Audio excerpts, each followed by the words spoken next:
All right, there we go. So, for some reason or another, XSplit decided to completely lose my audio device. So, thank you, Dana, for calling in and letting me know that you can't hear me. I guess I have been airbagging, speaking to the wind this whole time. But nonetheless, I got it back in there now. Line USB audio codec. It might be a little bit too loud now of me talking, so let me turn that down a smidge.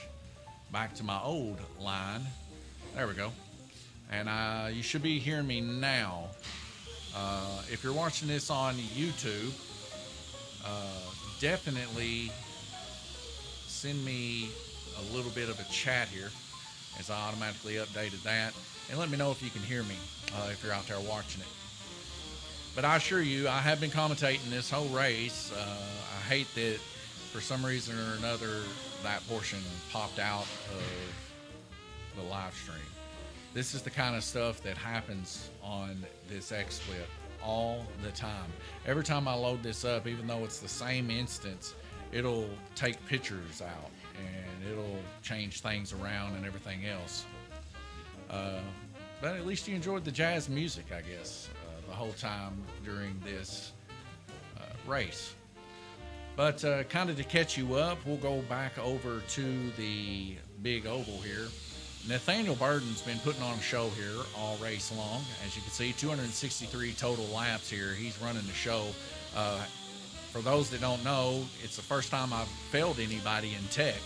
And I had to fail Nathaniel tonight as he didn't pass the height. As we see Guillermo Sire's car go and hit Carson right in the lower portion of his stomach, getting smoked there on the high banks portion. But back to the story at hand, minus the big, huge wreck that just took place.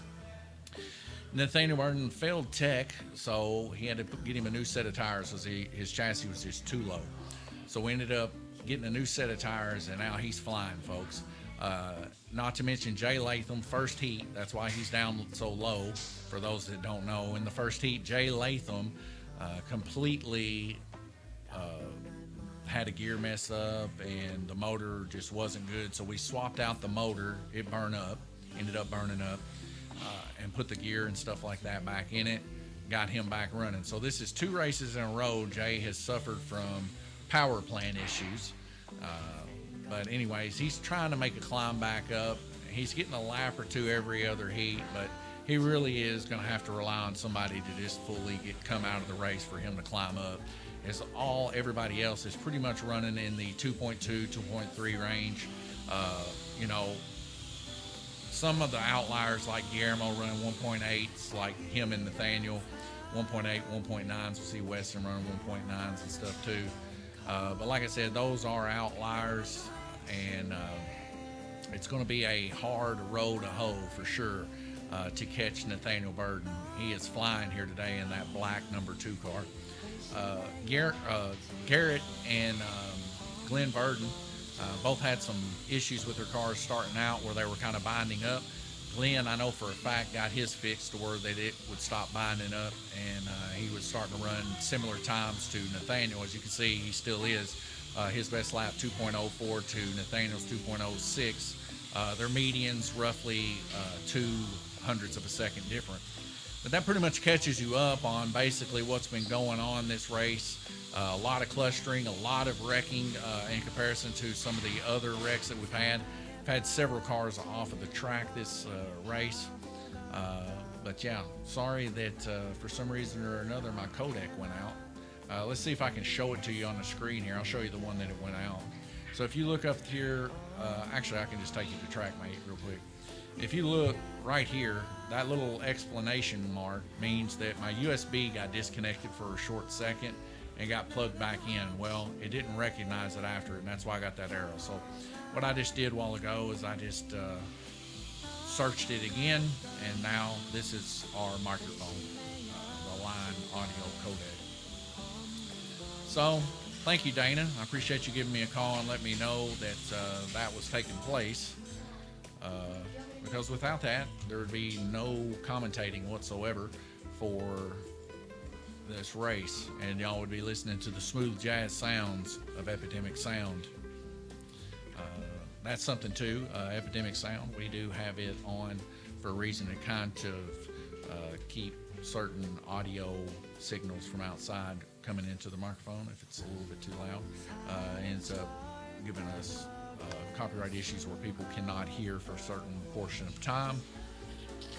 But none of this is monetized, so it won't be destroying the channel or nothing like that. Nathaniel Burden, your leader, 292, 279 for Glenn Burden. Garrett Burden, 270, tied with Guillermo.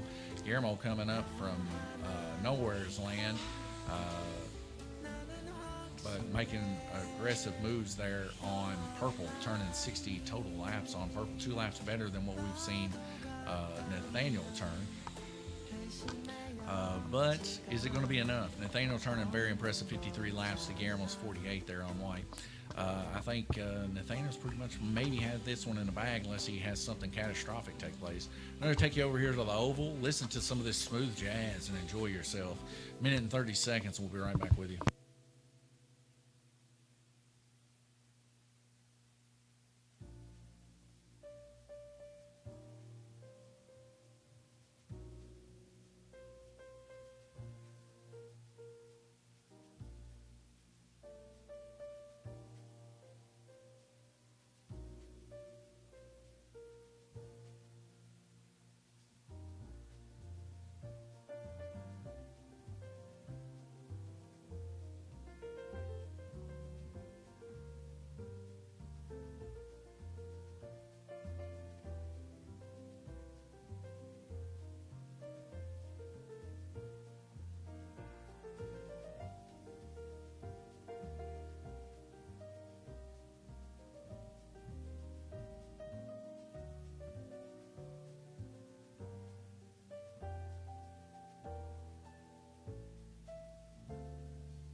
All right. A few of the kiddos coming in here and talking to me. Jackson, Carson, Weston. They were all curious how Guillermo's getting 1.8 and Nathaniel and them getting 1.8, 1.9 down on purple. A lot of it is just simply due to how freed up he gets his car, how good he gets his mesh in comparison to the other meshes there, as we see Guillermo coming off yet again there with the guys. 3 cars involved in this incident. Nathaniel Burden grabbing them this time. But that's what it boils down to, folks. It's just how free can you get your car? How good can you get your meshes? I mean, I guess the same thing could be said about Jackson earlier in the GRC. How was he beating people by as many laps as he did? Well, it's simply just how much time do you put into your car? How well do you want it to run? And each individual knows a little bit more than the others, but what I'm seeing here is pretty decently close racing within 100 laps. Now, it would be a lot less than that. It would be within about 40 or 50 laps if Jay didn't have such a horrible time early on, missing a full heat.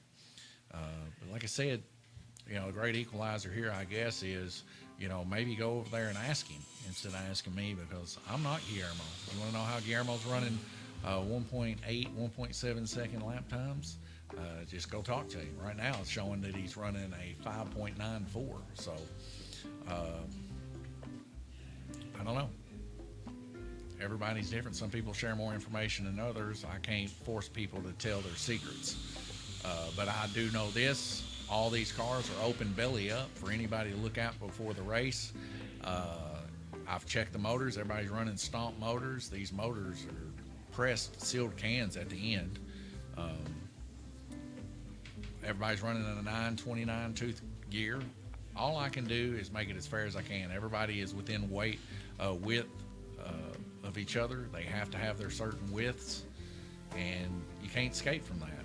So Garrett and Guillermo tied right now, 274 total laps, and see what happens. As we see Guillermo going to the high side yet again, as both Guillermo and Jay Latham rush each other to the high banks portion of the track, and both of them coming off. So Guillermo definitely having quite a few wrecks here, but still staying in the fight here as he's in third place right now. Turning a 1.806 is his best lap on Black Lane.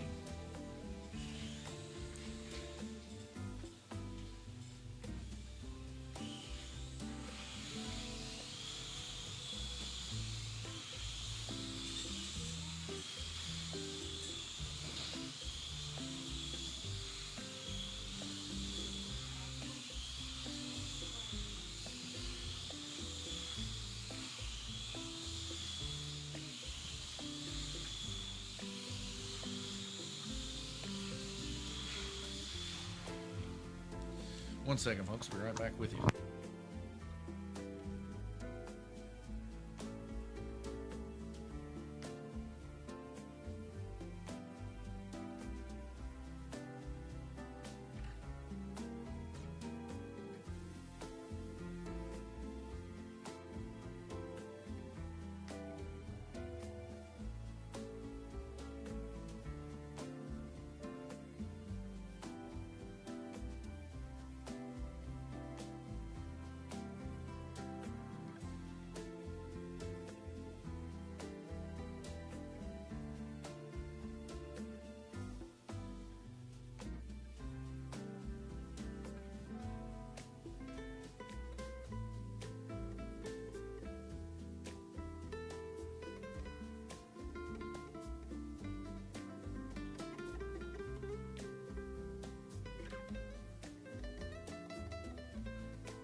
All right, folks, just to put everybody at bed and to make everybody happy about the car turning now currently a 1.7 second best lap, which is usually what we would see in our open GRC class. I went out there and checked it myself, folks. Just right then, you see me on the camera, I checked it. You know, I want to run as clean and as nice of a race as I possibly can. And I know quite a few people were questioning whether or not that car was legal, but I can assure you 100%, I just checked it myself. A 929 in the rear and a stomp motor. He's got that baby free. Here's some way that you can tell. So when the car, or when the track gets shut off and the cars go to coast, watch how far his car coasts. And you do this by, a lot of people will polish rear axles. A lot of people will even polish inside the bushing hose. And I'm sure this is what Guillermo's doing. A lot of people, free up what weight they can. I will say this, he's not drilled his gears or nothing like that to free up any kind of weight. So he could even be faster than what he is right now if he would do that. But yeah, like I said, man, it's on the up and up. I checked it. This is the second time today I've checked it. I guess I'm the race director, so I can check it, but everything's showing to be on the up and up. We'll be right back with you. Got a couple customers here.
All right, that's the end of the heat there. Nathaniel Burden still hanging on the lead there, 345 total laps. Guillermo Sire there, 333, turning a very impressive 1.7 second lap time that previous heat.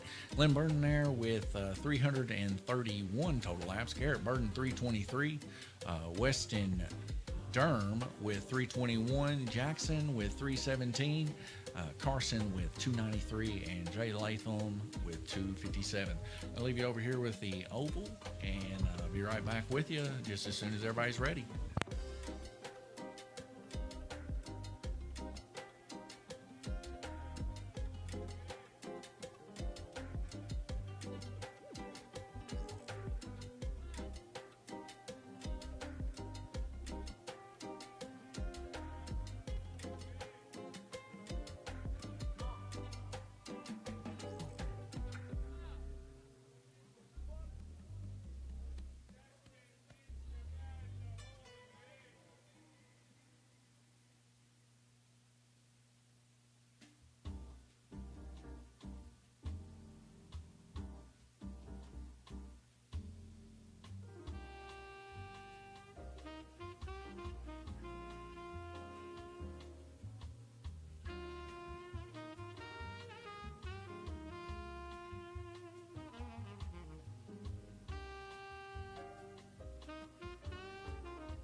Folks, I'll be right back with you. I'm going to go ahead and just leave the race running. I'm going to have to use the restroom really quick. Be right back with you.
All right, about 30 seconds before they go back green race, and I'm in here in the shop hanging out, talking to Paul Woosley, and all these kids are somewhat nerve-wracking every once in a while, coming up in here, messing with me.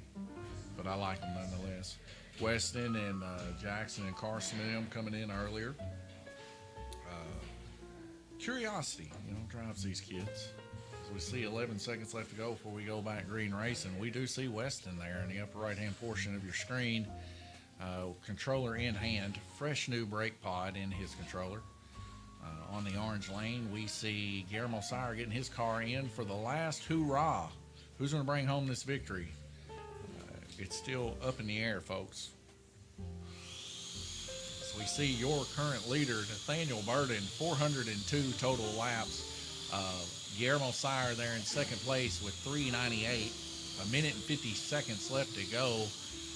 Right now, we see Nathaniel in the lead, running a 1.990 to Guillermo's 1.908.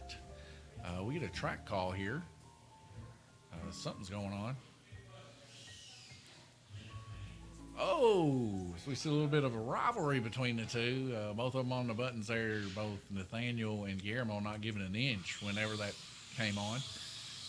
We see both of them very freed up, both these cars, Nathaniel's and Guillermo's. It's going to be a tight little race here. Minute 37 seconds left to go. 4:05 to 4:11. That's how close it is, folks. Both these guys running, Nathaniel running a 1.990 best lap, and Guillermo Sire a 1.908.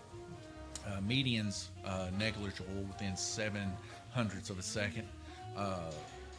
But it's just two heavyweights in the middle of the track right now, beating and banging out. A little bit of drama, people calling in, people questioning. Do we might have a sandbagger here?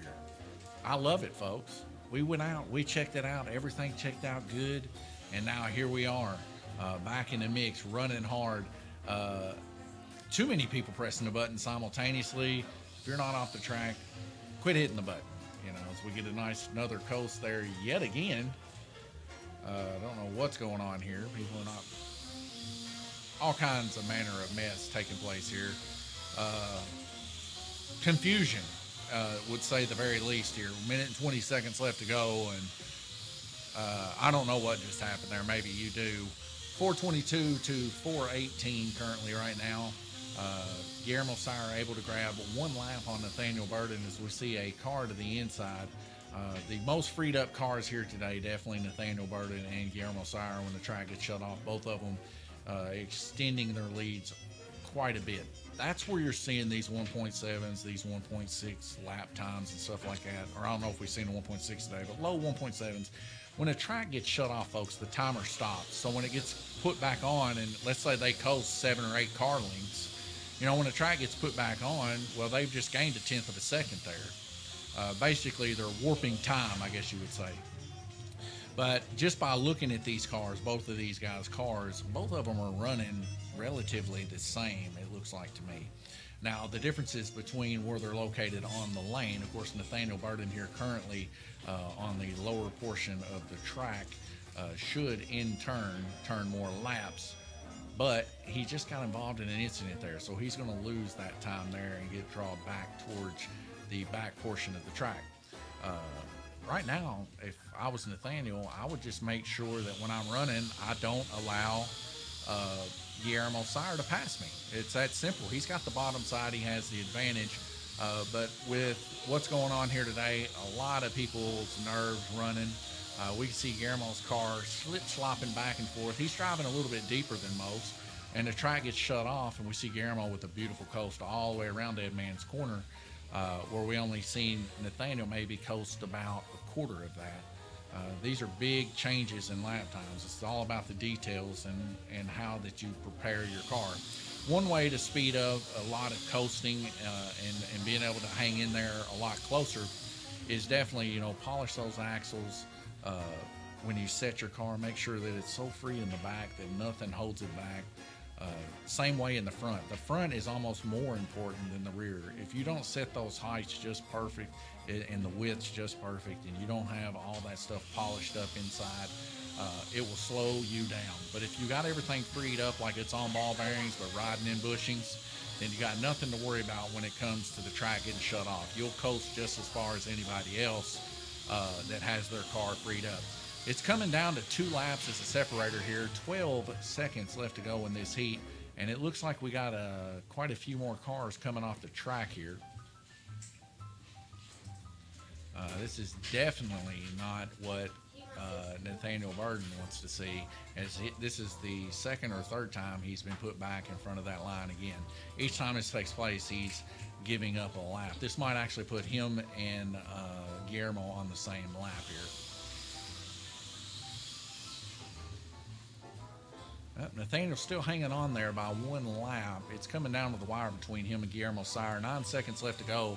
All Nathaniel has to do is keep his car on the track, and he should bring this home. But Guillermo Sire, he's going to push hard here, and he's going to try his best to make that 1 lap here in 6 seconds, as Jay Bird gets involved in an incident, collecting several people here. Nathaniel Burden be wise to stay on that trigger. But he didn't. He was actually quite kind about it. 1 second left to go. Nathaniel Burden, Guillermo Sire on the same lap. You see the difference between Dead Man's Corner and the high banks. It's coming down to the wire here, folks.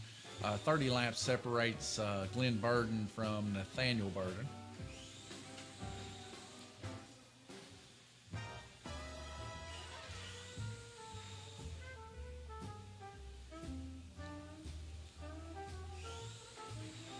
Guillermo Sire actually came in here a while ago and said that he's going to retire the motor. He says it's just too much, it's too fast in comparison to the other guys. So even Guillermo has noticed that his motor is a little bit faster than the other guys. And we commend Guillermo for sure for that, because Guillermo, at the end of the day, he just wants to have a good time with the guys too. Like I said, he's, you know, willing to do that for the guys. So, you know, he doesn't have to. Like I said, man, he passed it. He passed tech, he passed the gear ratio, he passed everything. So, you know, just for him to do it, it just kind of shows you the caliber that Guillermo is. If, you know, questions arise, you know, he's willing to make things perfectly, relatively the same. As we can see there at the end of the track mate, Nathaniel Burden's going to pull it off by about half of a car track. But we compare some of the times between him and Guillermo. Just let's put this to bed once and for all. 63-63 here, Nathaniel and Guillermo on black. Nathaniel dropping a couple laps there on purple, 58-60. 61-60 there on yellow, 58-58 blue, 57-64. Pretty big jump difference there with Guillermo compared to Nathaniel. So Orange Lane definitely treated Guillermo better. 55-54, so Nathaniel got a lap there. 53-48, so Nathaniel got quite a few laps there on white. And then we see 53-50 here, getting quite a few more laps there than Guillermo on red. So like I said, you know, the only outlier here that I could say that, you know, would make me question anything would be Orange Lane, where he's got 64 laps there on orange in the last heat. But nonetheless, you've seen it, folks. Nathaniel was able to hold off the win there. 57.2 average, 57.2 average. Glenn Burden and Jackson and Weston and Garrett, all of them kind of battling right there, 53 to 52 on average. Carson and Jay having a little bit of issues. Jay, of course, right off the gate having issues. And then Orange Lane only getting 7 laps. Nonetheless, folks, that's what you see here right now for the Ohio Valley Dirt Late Model Series here October the 15th. Come back and see us next Sunday for another battle of drama-filled beating and banging out there on the dirt. And we'll see if things change from this week to next week. What are people going to do to their cars to try to keep up with Nathaniel and Guillermo Sire? But what a great battle we had here tonight. Thank you for tuning in. God bless you. And we'll see you here coming up next. Fairview IT Cup Series on the Oval.